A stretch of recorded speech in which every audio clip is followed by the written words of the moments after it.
My name is David Heinemeier Hansson. I have been a Ruby programmer for well over 22 years now, and almost the entire time I've been working on Rails, the web framework that helped propel Ruby to a greater acceptance and introduction into the West. So it is absolutely a pleasure to be part of this 30th anniversary celebration for Ruby, the programming language that really took my career from having programming as just something that was a tool and elevating it to a bit of an art form, a bit of a rocket ship for my personal career, a bit of a rocket ship for my love of computers and programming in particular, and of course also the web.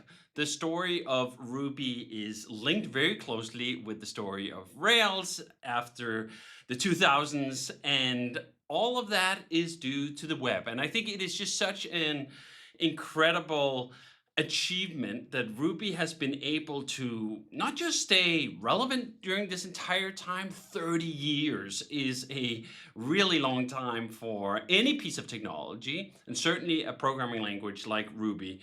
But I also think it's not without cause. Ruby is a uniquely beautiful, rewarding programming language to write anything in, particularly things for the web, as I've spent over 2 decades of my career doing with Rails. And so much of that enjoyment that I've gotten out of Ruby over that time has been because Matt's created Ruby with a very particular vision, a vision that I had not seen anywhere else when I adopted Ruby back in the early 2000s. First and foremost, that Matt's placed the programmer above the machine in his hierarchy of priorities. That if something was going to be difficult for the programmer but easy for the computer, he would rather choose something that was hard for the computer and easy for the programmer. This joy of programming being at the center of Ruby's design shines through in a million different ways. First and foremost, for me, in its beauty, Ruby is just the most beautiful programming language I have ever seen. And I pay a fair amount of attention to new programming languages that are coming up, new environments, new frameworks, and I've still yet to see anything that meets or beats Ruby in its pureness of its design, its fluidity of its expressions, its complete lack of line noise, and all the other elements that take pseudocode and make it into ugly real computer code. Ruby is the closest thing we have to pseudocode. This was the impression I had right from the get-go when I saw the articles of Dave Thomas and Martin Fowler when they were using Ruby to explain programming concepts back in the early 2000s. That's how I got introduced to Ruby, and I thought, this can't be real code, can it? This can't be actually what you're executing. But it was, and it is. And secondly, I think the trust Matt has placed in the programmer to be on the same level of a language creator in the ways we can extend Ruby as a tool for what we're working on in particular is truly unique. There are not a lot of other environments that work that way, where we get to open up string and add new methods to it, open up integer, add new methods to it, and then everything that we write at the level of framework designers or even application builders happens at the same level. There is no separation.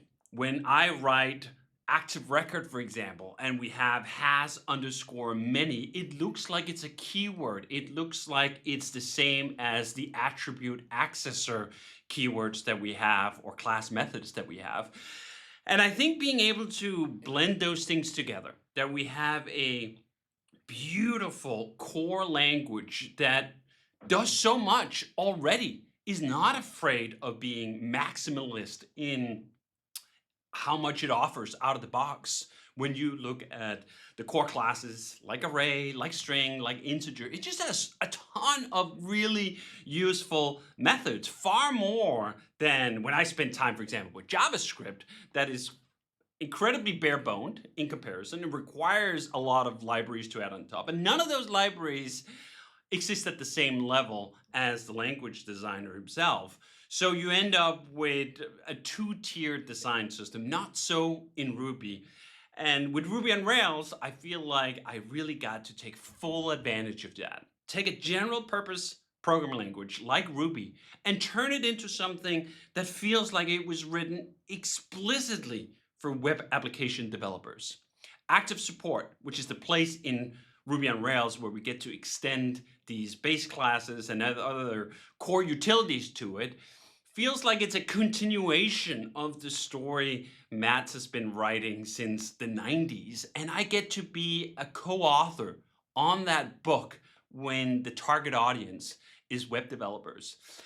That personally just feels incredible. It's one of the key reasons I continue to be so enthralled, in love with the Ruby programming language, why I continue to work on Ruby on Rails and write virtually everything that I do in Ruby still. That sense of respect, that sense of fluidity, that sense of I am finishing the sentences that Matt began is just incredible. It's so rewarding.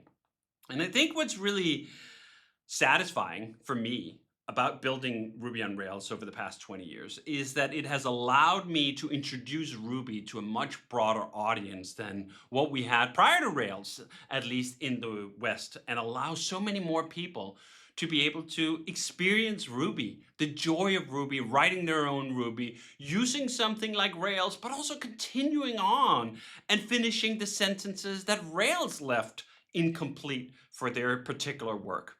And I would implore both Matt's and the rest of the Ruby core team to really stick to that unique proposition, that unique feel of Ruby as it is in all its glory, in all its dynamic flexibility and risk. I think this is one of the aspects of both Ruby and of Rails that I appreciate so much. The respect for the programmer to deal with sharp knives, deal with flexibility in the programming language where you could cut your finger off if you're not careful. But at the same time, it's the sharpness of that blade that brings such satisfaction when you do the cut just right, when the program you're working on becomes elevated. That's not an easy thing to do. It's not easy to have Ruby both be appealing and easy to learn to beginners and still satisfying for someone who have dedicated their entire career in it, who can still find a deeper expertise and a higher level of competence from the work that they have. But Ruby has accomplished just that.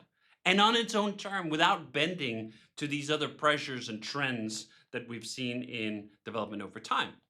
Now, at the same time, I don't think even Ruby should get stuck in some sort of holy nostalgia. Well, just because we liked a certain variety of things 20 years ago, that always has to be true. I have really been so excited about seeing all of the frontier development that's happening in Ruby still. All the work that's been done with Raptors in particular in the last few years. It is not an easy way to figure out how to balance these different concerns, but I am incredibly thankful that Matt has been able to do that. His leadership over 30 years has been exemplary. I am ever so grateful for anyone and everyone who puts work into making Ruby better. I will continue to be a Ruby programmer, I think, for the rest of my career. So thank you again so much. I am honored to be part of this celebration.